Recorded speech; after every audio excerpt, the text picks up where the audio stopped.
Matthew Knight is one of the teachers at the school and he's helped to organise the visit. Matthew, good morning. Good morning, Michael. How are you? I'm well, thanks. So I know that Bruce and Denise are very busy people and there's quite a lot of demand for them to visit schools around Queensland. How did you go about getting them to come to your school?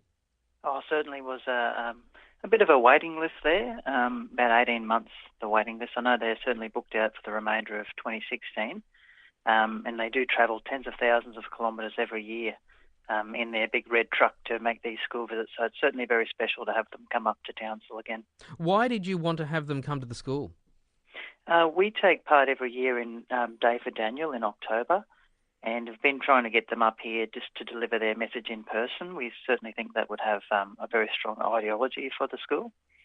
I know that you've been working on this for about 2 years or so. So how does it feel now to know that they are coming along?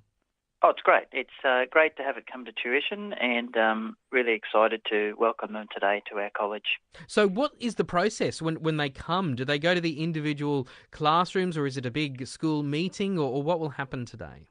So they'll come into our main auditorium type area in the hall. They'll meet with the prep students right up to year 9, and it's a 1-hour safety presentation. So in that they go over their main message of recognise, react, report, and the importance of being aware of children's surroundings, both physical and in the online environments.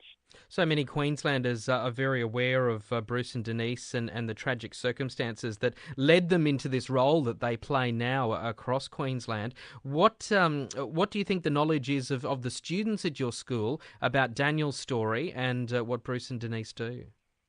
Well, certainly they have different interpretations of it. How much we let them know depends on their age group, of course. Certainly the older kids are aware of the abduction.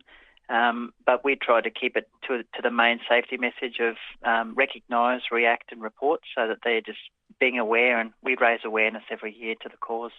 That must be a tough role for teachers generally, because the circumstances surrounding Daniel's death, his murder, they were so awful that it's not something I guess a lot of people like to think about, let alone children.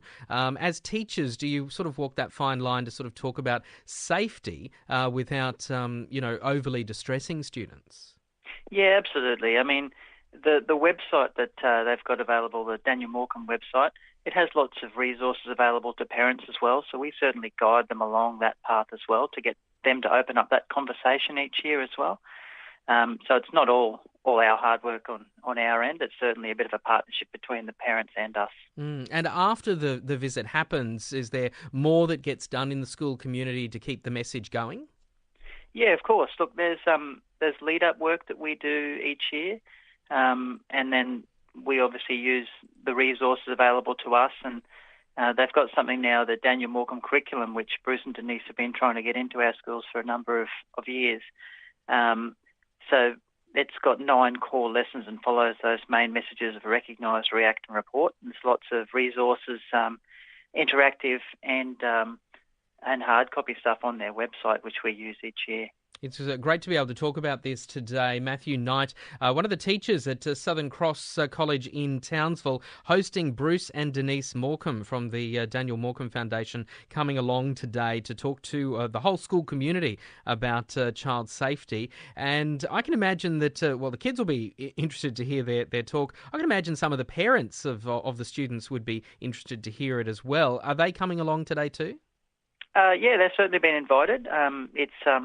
It's certainly something that they're definitely a part of, and we hope to see many parents there as well. What sort of support or numbers have you had in previous years for the walk for Daniel, the day for Daniel? Oh, we get the whole school involved. So, our school is approximately 800 students now, so certainly that number. We're growing at this stage. Our school is currently prep to year 9, and we're growing over the next 4 years to be P to 12. So we're going to keep that going into the future, and we certainly invite parents and other community members to come in and support the cause. Well, it's great to be able to talk to you about it this morning. Good luck with the visit today. As I said, it's been you. a couple of years of work on your part and the school community, so it's been a lot of hard work. And I suppose with Bruce and Denise being as busy as they are, it'll be another 2 years or so before they're back at the school again. Yeah, certainly.